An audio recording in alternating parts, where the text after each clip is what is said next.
ወደ ቀጣዩ አልፋለሁ ቤኒሻንጉል ጉሙዝ ታጣቂዎች ወደ ቀደመ የጦርነት ስራቸው እንዲመለሱ ተደርገዋል በነገራችን ላይ በዛሬው ዕለት ወደ 15 ገደማ የሚጠጉ ንጹሃንን ታጣቂዎቹ ገለዋል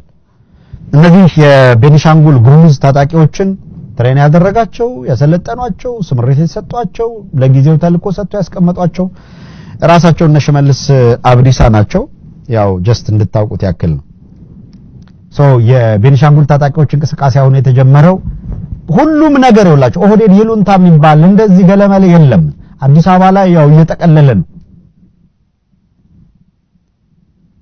ሰሞኑን በዝርዝር መለስበታለሁ እዚህኛ ጋር የነበረው አንድ ቧሪያፍ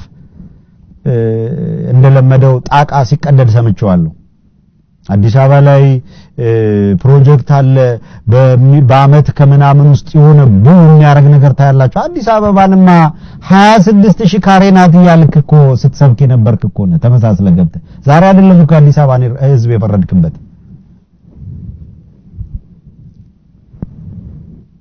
97 ምን አይነት ኃላፊነትና ስልጣን ላይ ነበርክ ምን ስታደርግ ነበርክ ታቀዋለህ ግንባሩን እየተባለ ወጣት ሲሞት ከዛ በኋላ 26000 ካሬ ነው ስትል የነበረው ከየት አምጥተህ ነው 26000 ካሬ ያልከው ማነው 26000 ይቅርታ ካሬ ያልኩኝ ሄክታር ከየት አምጥተው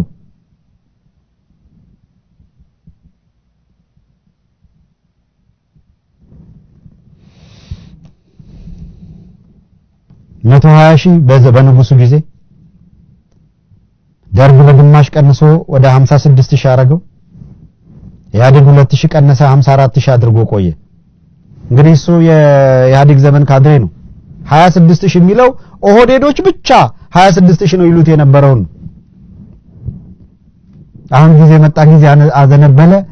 አዲስ አበባ የሽመልስ አብዲሳ ኢሬሌቫንት እናደርጋታለን ያለውን በሚስጥር ያደረገውን ንግግር እዚህ ሚዲያ ላይ ይሄ ምንድነው አፉ ምናምን ላይ ሆነ እየተዝረከረከ ሲያወራ ታስታውሱታላችሁ እየተዝረከረከ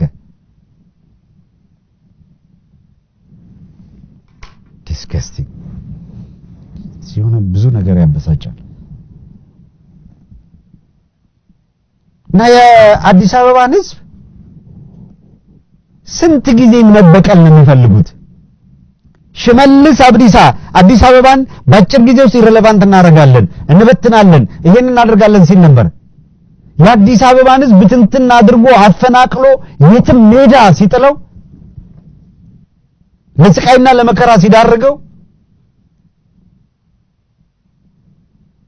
እና የምንድነው የጫካ ልማት የውሃ የወንዝ ልማት አገራዊ ልማት አልተባለም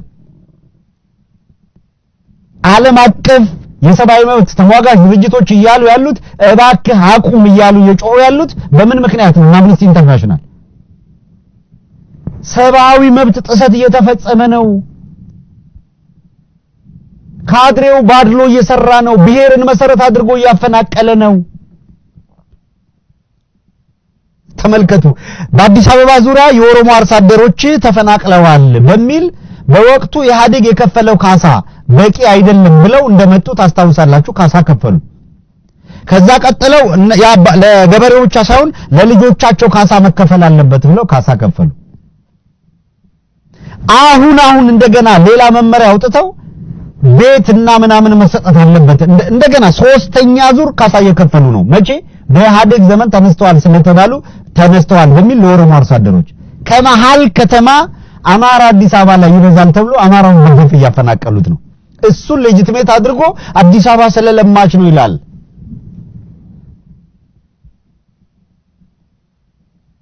ምን አይነቱን የቆሸሸ ዘረኝነት ይዘው ነበር አብረውን የነበሩት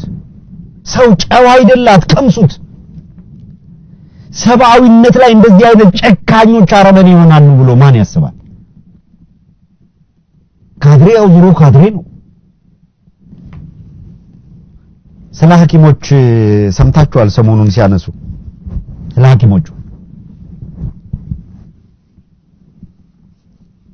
የካድሬ ሞራል ተጠላለ ስለ ሞራል ጥያቄ ሊያነሱ ነው እኮ በቃ የአነጋገር አክት ምናምን ሲያበዙላ በጣም አንዳንድ ጊዜ ሰዎች ልከው በቃ ይሄን ይሄው እንደዚህ ተብሎ ሳይ መቼም የእውነት ጋር ምስክሬ ነው እኔ ስራ ፈትቼ እንደዚህ የማውቃቸውን እዚህ ሁሉ ማይባሉ ሰዎች ቁጭ ብዬ ሳዳመጥ እናባክነው ጊዜ ስፔሲፊካሊ ይሄንን ግን ሰማው ተቢ ሰማ was just like amazing ሐኪሞች ተመልከቱ 10,000 ብር የአንድ ሐኪም ደሞዝ ነው ተቆራርጦ ምናምን ተባለና 8,000 ወይ 9,000 ገደማ ይደርሳቸዋል የአንድ ስቱዲዮ ኮንዶሚኒየም ዋጋ ስታስቡት ሌላ ነው ሰማይ ነው ስቱዲዮ ኮንዶሚኒየም መከራየት አይችሉም አንድ መንደር ውስጥ ያለች አንድ ክፍል የጭቃ ቤት 8,000 ብር ነው ምን ይበልጡ ነው ልጆች ካሉት ምን አብልጡ ነው መቋቋም አልቻሉም አብይ አህመድ በ1.5 ትሪሊዮን ብር የጫካ ምናምን ፕሮጀክት ቤተ መንግስት ገነባለው ይላል ገቢ በሚያመጣ ኢንዱስትሪ ላይ ብታውለው 1.5 ትሪሊዮን ስንት ፋብሪካ ሊሰራ ይችላል አንኤምፕሎይመንትን መቀነስ ትችላል ኢኮኖሚው ገቢ በሚያመጣ ነገር ላይ አረከው አንቀሳቀስከው ትራውሬን ተመልከት ምን እንደሚያደርግ ቡርኪና ፋሶ ላይ ኢንካም ጀነሬት የሚያደርግ ነገር ላይ ነው ኢንቨስት ያደረገ ያለው ከተማ ለማብለጭለጭ አይደለም እየተራወጠ ያለው ያርሶ አደሩ ህይወት የሚቀይርና ምርታማነትን የሚጨምር ነገር ላይ ነው ያለው ይሄ ከተማን በማሱ አዲስ አበባ ላይ ያለውን ገንዘብ ያለውን ሀብት በሙሉ አገሪቷ በብድርም በምንም የምታገኘውን ገንዘብ በሙሉ እያፈሰሰ ያለው የትጋ ነው ሚሊዮን እኮ ነው ስናነሳ ቆየ ነው እንዴ የጫካ ፕሮጀክት ብሎ 1.5 ትሪሊዮን ብር ተመልከቱ 500 ማነው 5000 አባወራዎችን አፈናቅሎ ያለ ካሳ ያለ ምናምን እንጦጦ ፓርክ 6 ቢሊዮን ብር ወጣበት 100 ብር በቀን ጀነሬት አያደርግም 6 ቢሊዮን ብር ወጣበት አንድ ፋብሪካ ይሰራም 6 ቢሊዮን ብር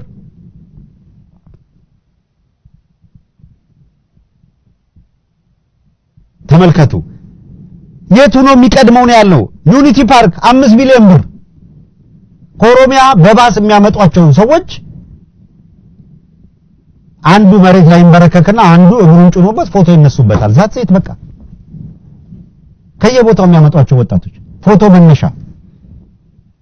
ወዳጅነት ፓርክ 5 ቢሊዮን ብር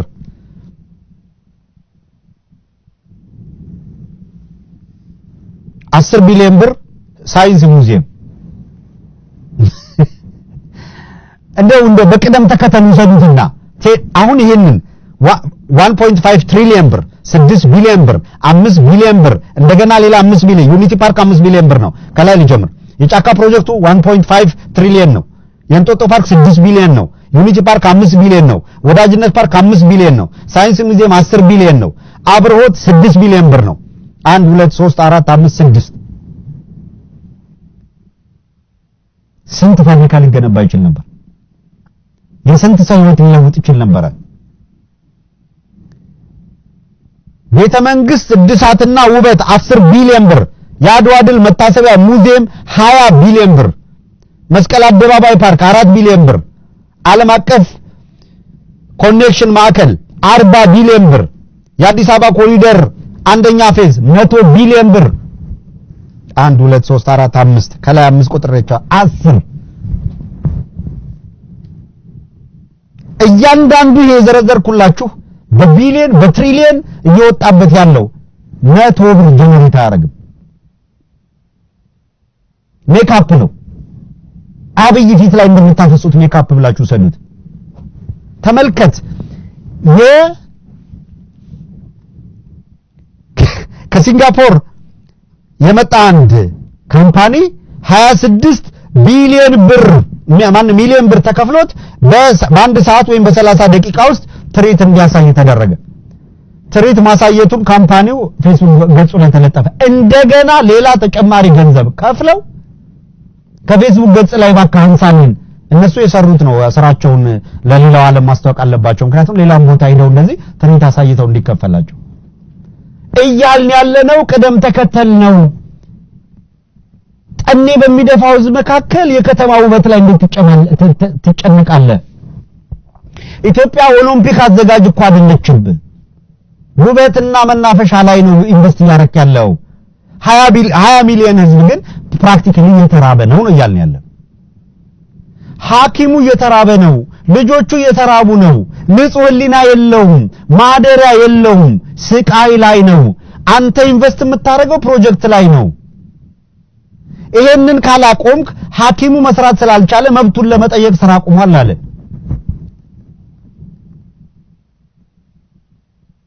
ቅዳፍ ካድሬውላ ተሰማራ በተከፈለው ልክ የሚጮ የሞራል ጥያቄ አንስተው ሐኪሞቹ የሞራል ጥያቄ እንዴት የታመመ ሰው ገለመሌ ይላል ወራዳ ለመለስ ዜናዊ አንድ ጥሩ ነገር ከተወሰደለት ይሄ ነው ወራዳ ደግሞዋለው ወራዳ ነበር ደግሞዋለው ይሄ ኃይል ወራዳ ህሙማን መታከም አለባቸው ትክክል ነው ሐኪሞች ጠኔ የመታው ልጁ በረሃብ እየተሰቃየ እሱ ቢታመም የሚያክመው በሌለበት የአብይ አህመድ ፕሮጀክት የሚፈጸምበት ነፃ ቀጠና እንዲኖር ሐኪሙ ተሰቃይ የሚለው የለም ትክክል ነው የሐኪሙ ጥያቄ ህሙማን እንዳይሰቃዩ እንዳይሞቱ ከፈለክ ሐኪሞችን በረሃብ እያሰቃየ ትሪሊየን ብር ቤተ መንግስት ገነባሉ ብሎ የሚያወጣው ወንበዴ ትክክል አይደለም ብለህ ከሐኪሞቹ ጋር ሆነ ስርዓቱን ተቃወማለህ እንጂ የሐኪሞቹ መብት ይከበር ትላለህ እንጂ መብት አትጠይቁ በዚህ መንገድ ቤት መንገድ ይጠይቁ ነገር ቤት መንገድ ይጠይቁ ሰው ይራቡ ልጆቻቸው በጠኔ ይሙቱ ትምህርት ቤት አይሄዱ እነሱ ይሰቃዩ እሺ ህሙማኑስ እንዴት ይሆኑ አዎ ህሙማኑ መታከም አለባቸው ህሙማኑ እንዲታከሙ ሐኪሞቹም ከችግራቸው እንዲላቀቁ ምን ይደረግ የማን ችግር ነው የማን ፈተና ነው ስርዓቱ የሚከተለው የፖሊሲ ችግር ነው አያውን ፈርቶ ዳውላውን እኮ ሆነ አብይ አህመድ የምትከተለው ፖሊሲ ሀገሪቷን መቀመቅ ውስጥ ከተተ ሐኪሞቻችን በረሃብ ተንገላተው ስራ አቁመው እንዲከራተቱ እንዲሰቃዩ ሆነ ህሙማንም በየሆስፒታሉ ሊሞቱብን ነው ይሄ ስርዓት ሀገሪቷን መከራ ውስጥ ከቷታል ብለ ስርዓቱን የሐኪሞቹን ጥያቄ መልስ የተሳሳተ ፖሊሲን አርም ብለ ትከራከራለህ እንጂ አብይ አህመድ ስለከፈለ ህሊናህን ሽጠ ምንድነው ሰላማዊ ጥያቄ ያቀረቡ ሐኪሞች ላይ ነው የምትለፋብደው አንድ ደግሞ ሰሞኑን የመጣ አንዱ የሆነ ካድሬ ያለ አዲስ አበባ ሚዲያ ሰጥተውት ሲወርቅ የሚውል ለዚህ ክብር የሚበቃ አይደለም እኛ ሚዲያ ላይ መጥቶ ለክብር የሚበቃ አይደለም እንደው ለትዝብት ያህል ግን እንዲህ ያለው ልጆች አሉት ቤተሰብ አለው ሞራል አለው ብለን እንጠይቅ የሚያደርግ አንድ ዱርዬ ያለ እነሱ እነኚህ የህክምና ባለሙያዎች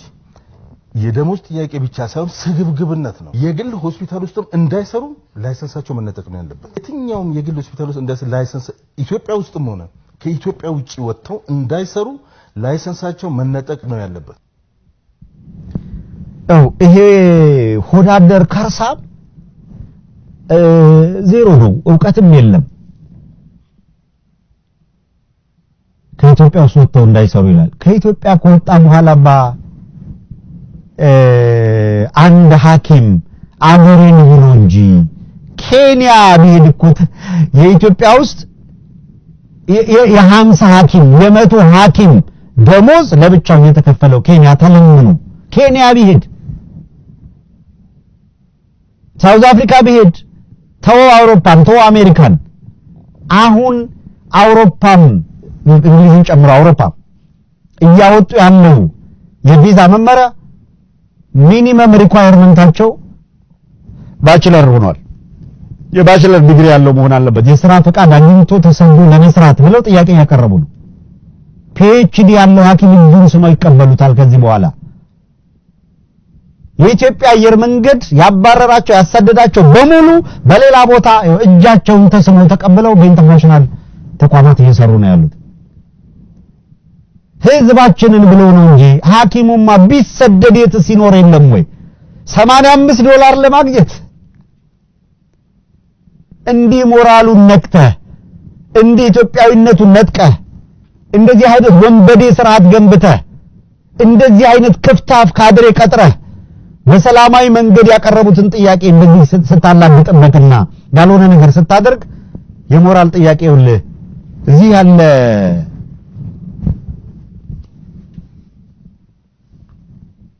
ሚገርም እኮ ነው የሆነት 5 አመት ከዛ ስልጣን ምናምን እንዳለው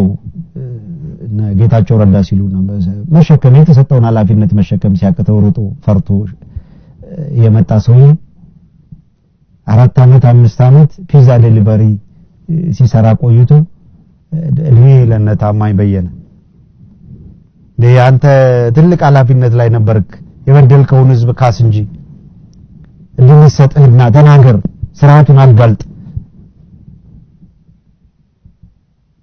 እንደሚሰጥ ብለው ድል የሰጡት ጊዜ ብዙ ብቻ ጊዜ ቂጣ ነው ሁሌም ይገላበጣል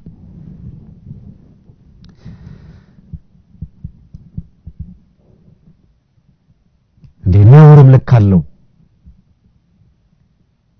አንዳንድ እንጭጮች አሉ ሙሉ እንጭጭ ትንሽ ገንዘብ ስለሰጧቸው ብቻ ዝም ብሎ የሚንፈራገጥ ምናምን እንጭጫል ታሪክን ያበላሽ ያለ ብትማሩ ነው የሚሻለው ታሪካችሁን ነው ያበላሻችሁ ያላችሁ ሐኪሞች ያቀረቡ ያለው ተገቢ ሞራላዊም ጥያቄ ነው ሞራላዊ ነው መቃወም የሚፈልግ ካለ ስርዓቱን ይቃወም አፈርድሜ በልተው ተመረው ያገኙትን ሙያ ለፍተውበት ያገኙትን ሙያ ነው አብይ አህመድ እሱም ልጆቹም ቤተሰቦቹም ወንድሞቹም እስከታች 7 ዘሩ ይታመም አፍሪካ ማነው አውሮፓ ሄዶ አሜሪካ መጥቶ የሚታከሙት ሙሉ ወጪ ባገሪቷ ገንዘብ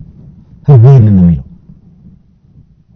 ሚስቱ ልጆቹ የፈለጉ የሚማሩበት የትም ባገር ውስጥም በውጭም መማር ሲፈልጉ በመንግስት በጀት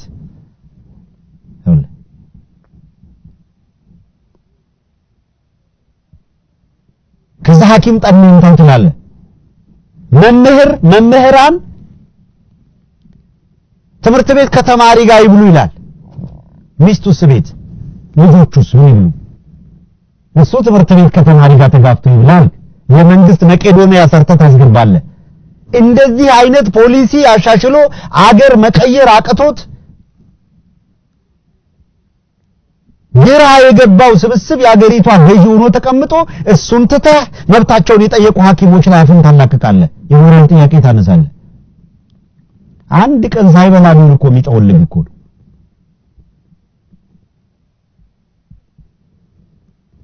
ካድሬ ገላመጠኝ ብሎ በምናምን ተሯሩጦ ዩጋንዳ ይገባ በምናምን ተሯሩጦ ኬንያ በምናምን ተሯሩጦ አውሮፓ ስደት ለስደት መታሰር ምናምን ፈርቶ ማለት እዛ ሞራል ኖሮት እስርም ይምጣ ምንም ይምጣ ሀገሬ ላይ ሆኜ ታገላለሁ ያለው ላይ አፉን ሊከፍት ይፈልጋል ማለት ቤት በኩል ሩጦ ወተን የምትለፈልፈው ደግና ኮንክለምን ተመልሰህ እንዳትታገል ነኝ በቃ እኔ እንደዛ ነኝ ምናምን ቃል ሂድ እዛው ካድሬነት ከሆነ እዚህ ምን ታደርጋለህ ስደት ላይ ምን ታደርጋለህ